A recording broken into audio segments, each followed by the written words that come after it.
Welcome to Easy Peasy Books, From Author to Authority, the lively and engaging podcast for business professionals who've always believed they have a book in them. I'm your host, Gillian Whitney. Join me as I chat with authors and industry experts from all around the world to explore simple strategies to write, publish, and leverage your business book. Whether you're an entrepreneur, executive, or an employee, this podcast is for you.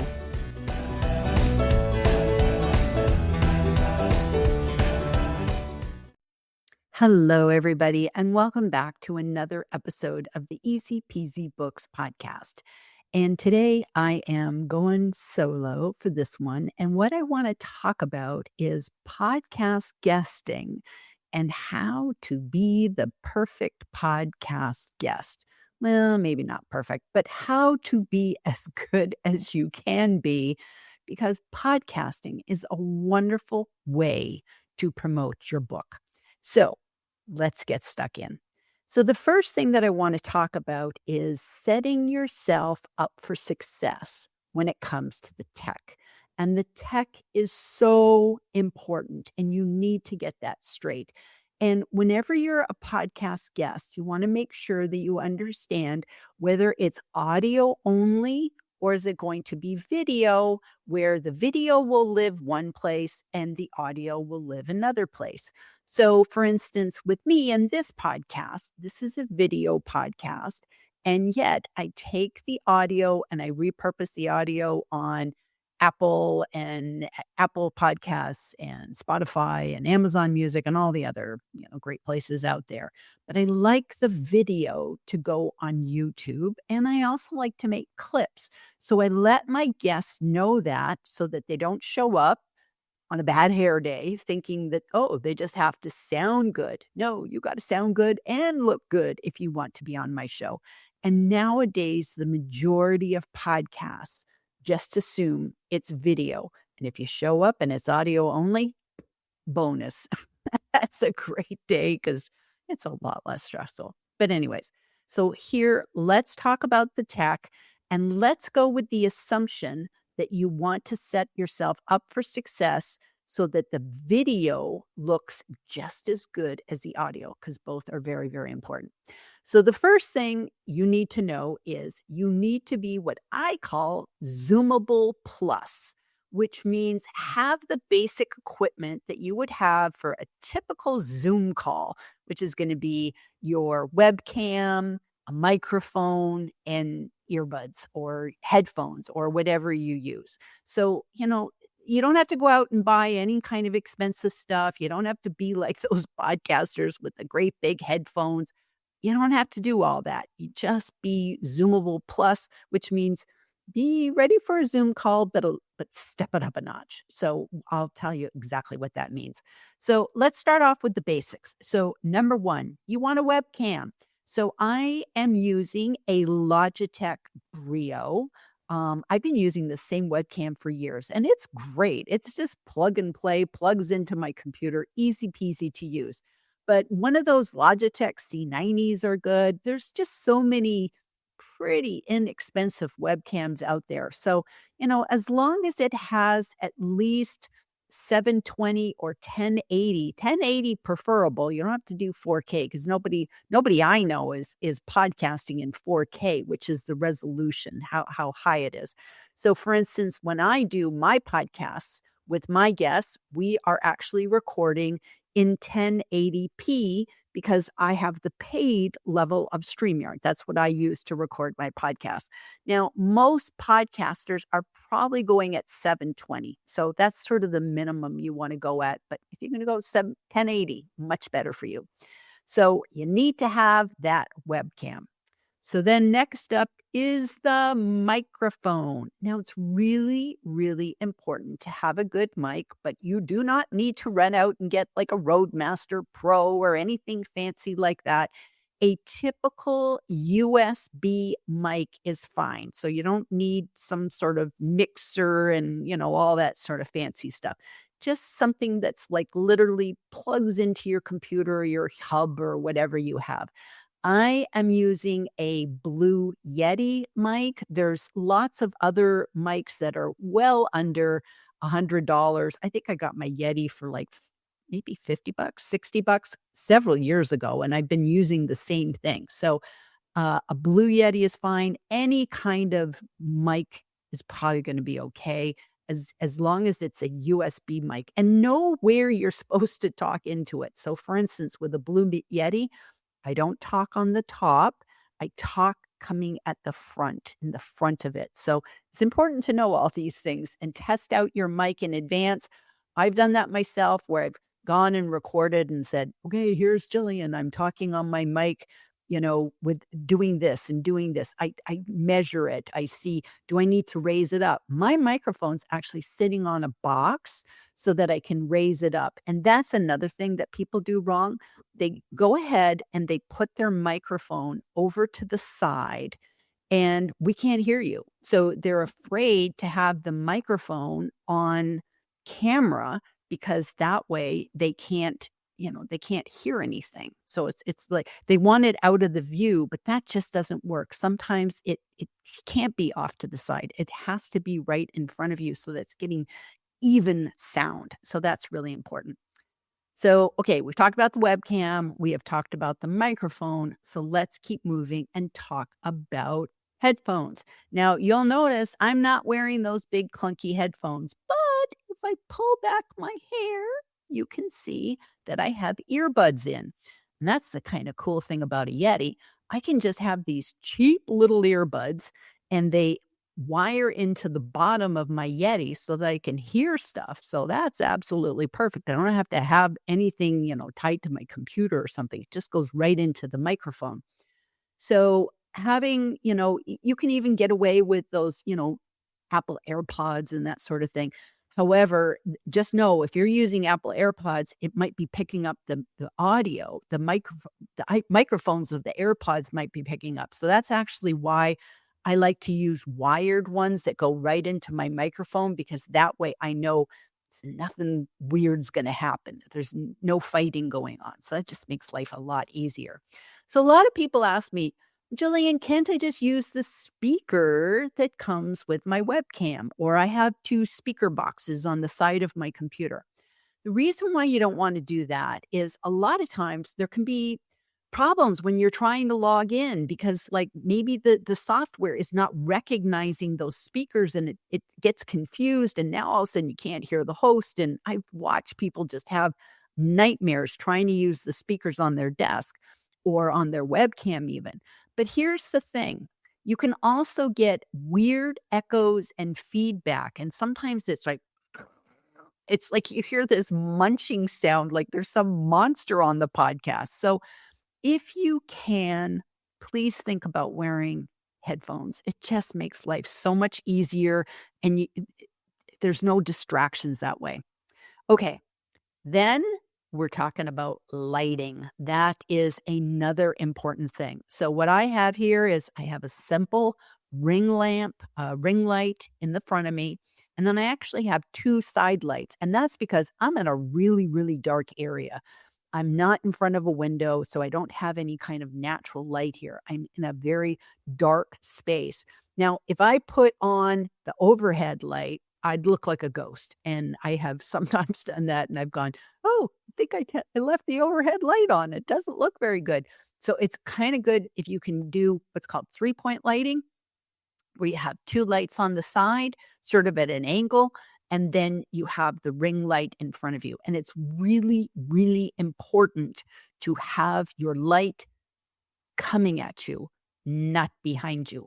So never sit with a window behind you because what's going to happen is the webcam is going to focus on that light behind you and put you in shadow, which I often say looks like you're in the witness protection program. We can't see you. It's so, so dark. So that's just something to think about. So if in doubt, just a simple ring light is good enough and kill that overhead light because it's just not going to good.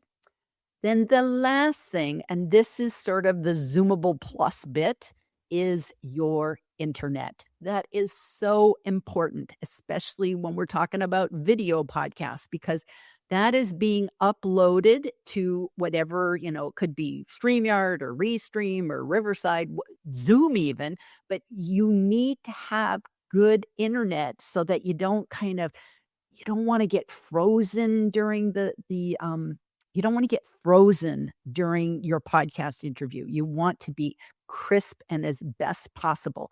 So, if you can, try and see if you can wire the internet to your computer. So that might need like some sort of adapter. And if you can't do this, if this is too techy for you, don't worry about it. But if you're just like, oh, hey, yeah, I have that, that's not a problem. If you can wire in, what that does is it creates what's called a stable connection. When you're using Wi-Fi kind of it can cut out. And then that's why all of a sudden you'll be watching somebody on a podcast and they'll be like, frozen for half a minute or something like that. Or there might be this weird delay. Maybe, the host says something and the guest like kicks in like 2 minutes later and the host is like freaking out in their head going, "Ah." Meanwhile, the person finally starts talking. It's because it took that long for them to hear the question and respond back because of the spotty Wi-Fi.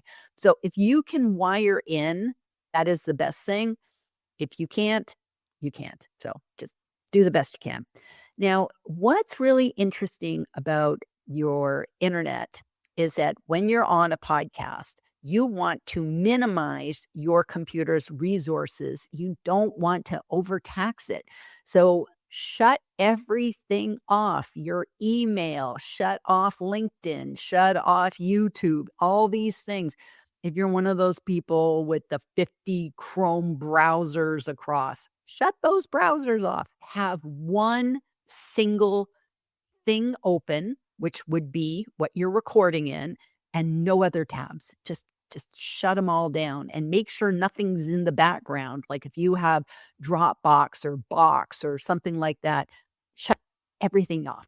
And while you're at it, click on the do not disturb, because there is nothing worse when you're doing a podcast and people are getting pinged and dinged and all sorts of stuff. So just make your computer go into do not disturb mode. That really, really helps. And while you're at it, do it with your phone as well so that your phone doesn't ring in the middle of the podcast. So that's pretty much it with the tech. Oh, one last thing. People never think about this, but tell your family you're all off the internet for the next half hour. Make sure nobody is watching Netflix or YouTube. Maybe you got teenagers that are gaming. Maybe you got a husband or wife that's gaming. I don't know. But have everybody in the family stop using any kind of streaming. They can be on like, Word or something like that. That's not going to bother anything. You just want to make sure nobody is streaming because you're fighting to get the best internet possible. So keep everybody off the internet while you're doing your podcast. Okay, so I think that pretty much covers the tech. I know there's a lot to it, but it's really important to kind of do all this.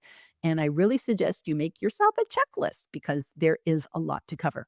Okay, so we got the tech figured out. So the next thing, in order to be a good podcast guest, what you want to do is prepare. You want to do your homework.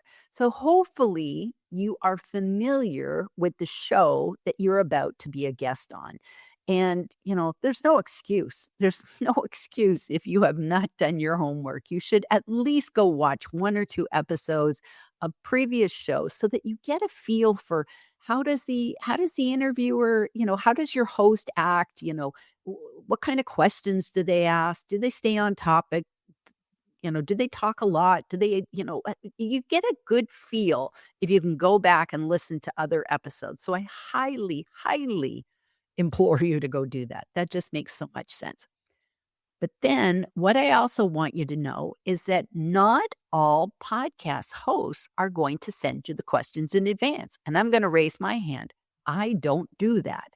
And the reason I don't do that is because I, as the host, don't want to be locked in to now sitting there reading these questions. I find it boring. I don't like to do it. That's just my style. And I know a lot of podcast hosts that are just like me. They don't want to have, here's the 10 questions. And then, you might as well just fill them in and send them back to me then. Like, why are we even doing this? So I don't send people the questions in advance. And I know sometimes that irritates people. They're just like, well, I'd like to prepare. Well, you know what? You know the topic, so go prepare. So I'm going to tell you how I would suggest to my guests, this is what you should do when you're working with someone like Jillian and she doesn't send you the questions. Number one, know what the topic is. Know what the topic is and brainstorm and start to think about, what do I have to say with regards to this topic? And if you're an author, then you need to think about, how does my book relate to this topic? So there are typical questions that people who are authors are asked. Number one, what's your book about? You should be able to just boop, pop that right out. Tell them, this is what my book's about, in a nice sort of short, succinct soundbite. It shouldn't be like, okay, let me take the next 20 minutes and tell you what my book's about. It should just be like, boom, you can just say, my book is about X, and then say it. You also want to talk about, who is your book for? Who's the audience? Who is the ideal reader? So again, that's something that should just flip off the top of your head, easy peasy. And then the last thing would be, why should I buy your book? Think about, what's the transformation? And I always think about problem solution. People pick up this book because dot dot dot, and after reading the book they can dot dot dot. So sort of the before and the after. So that should just be easy for you to kind of put together and think about, how could you frame that? How could you bring that into the conversation? So having those book questions in your head, I think that's really good to know in advance. So have those talking points. When I go on this podcast, I'm going to talk about this, this, and this. At least come up with 3 in your head, and then go one step further and become a storyteller. Become a masterful storyteller. And what I mean by that is, think about, what are some relevant stories that have something to do with the topic. And your stories must be relevant and they must make a point. Nobody wants to listen to a story that doesn't make a point. Stories are sticky. I always say stories are sticky. And if people remember your stories, they remember the point. So if you're an author, maybe you pick some stories out of your book. Maybe you pick stories that are not in your book. You can have either or. So, I suggest everybody have a story bank that you can go to at any time, and you can say, oh, I remember that time when this happened, the car broke down and we were trying to drive to the lake and yada, yada, yada. And I have that story. I can turn that story into anything. It's just like, one of my stories is, I call it a hip pocket story, which means if I ever have to talk, I can throw that story out and I can build anything around it. So that's what I mean about being a masterful storyteller. Think of some stories, and then what's the point? So that's good to work in as well. And then the last thing that you want to do is remember that this is not a job interview. It is a conversation. And it's hard on the host when we have somebody and we ask them a really open-ended question and they just they just answer it like I'm the teacher calling on them or something. And it's just like, no, turn it into a conversation, and also know when to stop talking. Don't drone on and on and on. Let it be a conversation. We would, think of it as having I'm meeting you for a cup of coffee. We would have a conversation. You're not giving a presentation to me. We're having a conversation. So kind of know when to stop talking and let the host have a chance, because the host is promoting themselves as well. Like, they're not being paid to just interview you, and it's not a job interview anyways. So you want everybody to look good. And so talk in short, punchy sound bites. And this is good for afterwards, in case somebody, the host, maybe you, takes that video, takes that audio, and creates snippets. If you don't ever stop talking, it's going to be too long. So think about how videos today top 60 seconds, 90 seconds. So if you take those breaks and you talk in sound bites, it makes it much easier to repurpose that video later into some clips. So that's good to know. All right. So that's what to talk about. Now, let's move on to the third thing, which is be attentive to your host. So, number one, minimize your distractions. I cannot say this enough. It's like tell the family, hey, I'm going on a podcast. If you have a do not disturb sign, stick it on the door. If you don't have one, make it with a sheet of paper and stick it on the door. Let people know. Earlier, somebody knocked at my door here. You know what? I ignored it. Just let them go. So it's like minimize your distractions and tell people in advance. One of the things, I'll share a funny little story. One of the things, if you have a pet, you need to take care of that pet before you go on the podcast. So you're probably going to be nervous anyway. So take that dog and take him out for a walk. If it's a cat, I don't really know what you do with cats, but cats usually do their own thing anyways. But I remember one time I was on, I think it, it actually might have been my first podcast actually. And my husband said he would go out so that I would, we were in a little teeny 2-room apartment in Israel. And he said, I don't know where I can be for half an hour because it was just like there was nowhere to go. This apartment was so tiny. So he says, I'll go out to the store. So he decided he'd go out to the store. And he left the dog with me because my dog loved me more than him. So it's like Max had to always be with me. So he was always such a good dog, always sat in the back, in a chair, and he watched everything I did. Anybody who knows my little dog, Max, they remembered how sweet he was, little dachshund. So anyways, for some reason, he just did not like me being on this podcast. And I think it's because I was talking louder than normal or something like that. So he started to bark, and I was just like, oh my gosh, what am I going to do? So luckily, I had the forethought to have little dog cookies. And I had dog cookies on my desk. And so I very discreetly, under the table, opened up the dog cookies, and then I just kind of snuck them out. And whenever I knew Max was near me, I'd pop another cookie down on the floor, and I would buy me like 3 minutes, and then I'd pop another one. By the time the podcast was over, Max was lying on his back. His little belly was swollen from eating all those dog cookies.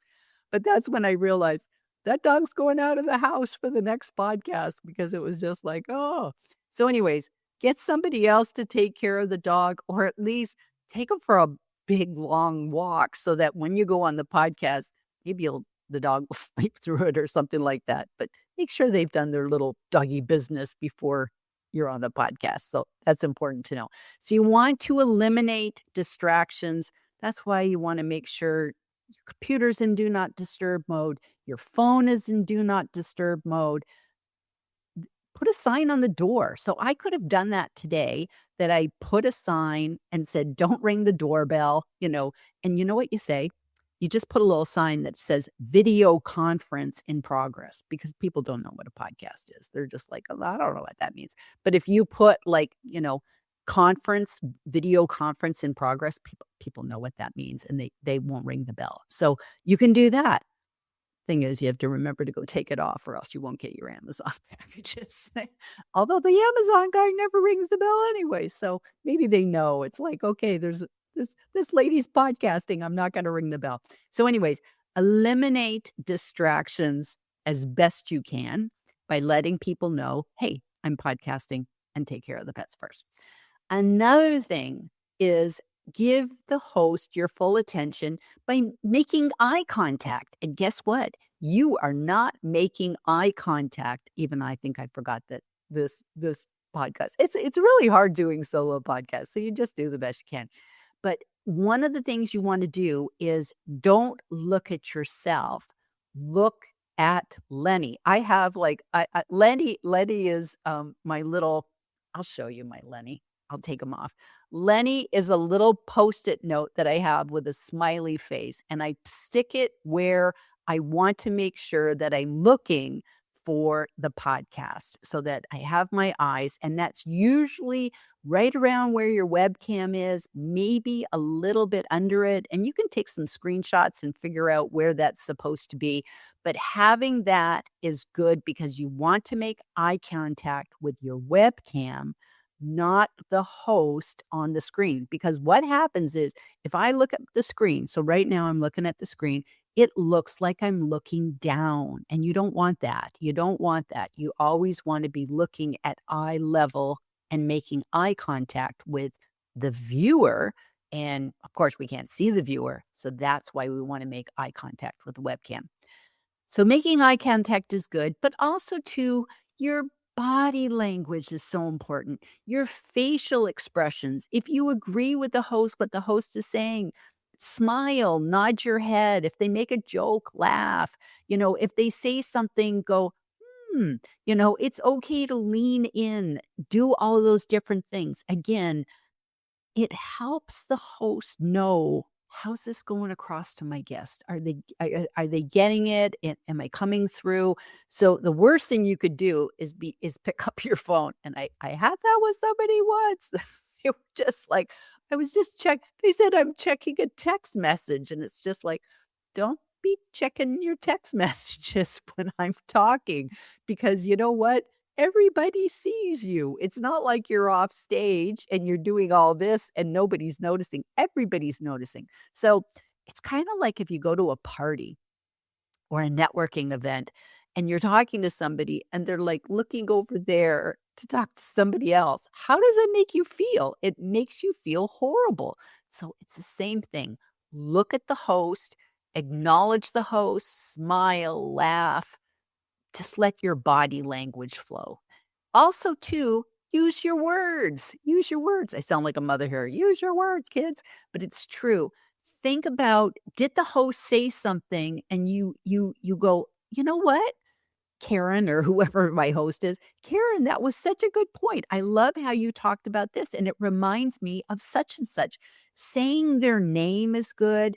Referring to something that they said. You can even refer to something that maybe happened before you went on the podcast. You can say, when we were in the green room before we started the podcast today, I loved how, Karen was talking about this new client she's working with, and I was so excited for her. It's okay to reference things. You might already know them. So you might say, it was so fun preparing for this podcast with you. And I really enjoyed the back and forth and getting to know you in the DMs and, whatever. Making the host look good, referring to something that you can about them is so, so helpful. So I think I've covered pretty much everything that you need to know. And just remember, this is probably sort of my bonus ninja tip here, is that on the day of the podcast, give yourself some margins. You guys are all authors. You're either authors or you're wanting to be authors. Maybe you're readers, but you know that text needs to have margins. We can't go all the way to the edges. We always need that white space. Give yourself white space in terms of try to have a little bit of time before the podcast and after the podcast, because you can have some fabulous conversations once the podcast is over. So it's nice if you could have that chat, especially if this is the first time and maybe the only time you're ever going to meet them. To have that relaxed feeling is good. So if you can, do that at the end, have that little bit of time that you could stay and chat with the host if they want to, but also too, give yourself at least 30 minutes before the podcast so that you can get in the zone, so that you can relax, so that you can get that dog walked and tell the family and check your tack and do all that stuff in advance before you go live, because you don't want to show up being frazzled and stressed out and whatever. And if the podcast host gives you any kind of, like, you can go in and practice, go do that. That's what I do with all of my guests. I tell them, here, I actually give them a video that walks them through what to expect coming into StreamYard because I know not everybody's used it. But also, too, I tell them, you can go into StreamYard and see what it's like in there. And don't worry, you're not going to break anything. So those are good things. Check your microphone, check your earphones, headphones, check your webcam, figure out where you're going to put Lenny on the screen so that you know where to look for the podcast. And I think you will be setting yourself up for success and never be late. That's one thing. Never be late. Respect the host time, that you arrive punctual, you dress nicely, you're, well fed, got water, all sorts of good stuff. And also, too, have a copy of your book handy because you never know when the host is going to say, "Oh, show us your book." You want to be able to just like, whoop, there it is, magically appeared. So always have your book ready to go too. So one final thing, a takeaway. And a takeaway is having something that if the host says, "Is there anything else you'd like to say?" Leave them with a quote, leave them with a little tip. Even just say, this has just been a wonderful opportunity and I thank you for having me on your show. So easy peasy. That's how you do it. So there you go. In a nutshell, that is how to be a good podcast guest. So I hope I taught you something today, and we will see you all or hear you all next on the next Easy Peasy Books podcast.